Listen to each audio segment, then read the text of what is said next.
A man convicted of stabbing a Scappoose woman to death in 2023 was sentenced to prison. Fox 12's McKenna Marks was in the courtroom and joins us now live after speaking with the victim's family. McKenna?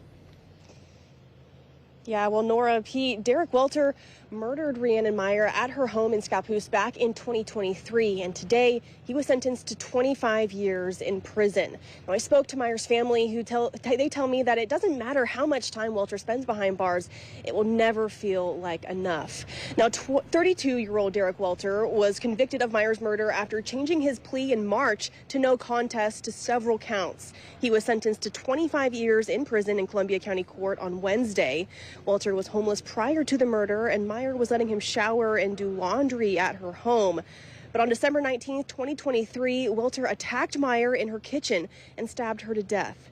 But now that he's been sentenced, Meyer's family tells me that they want to focus on her life and the kind of person that she was. She was loud and funny and the brightest light in every room.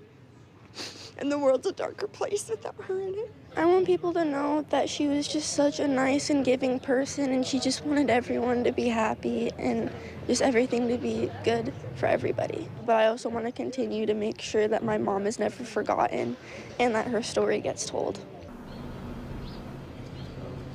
Meyer's friends and family packed the courtroom, and many of them shared impact statements with the court. Now, Meyer's family tell me that her death has had a lasting impact on the small community of Scappoose, and they want people to remember Meyer as a loving and kind person with a wild soul and a free spirit. For now, reporting live from St. Helens, McKenna Marks, Fox 12 Oregon.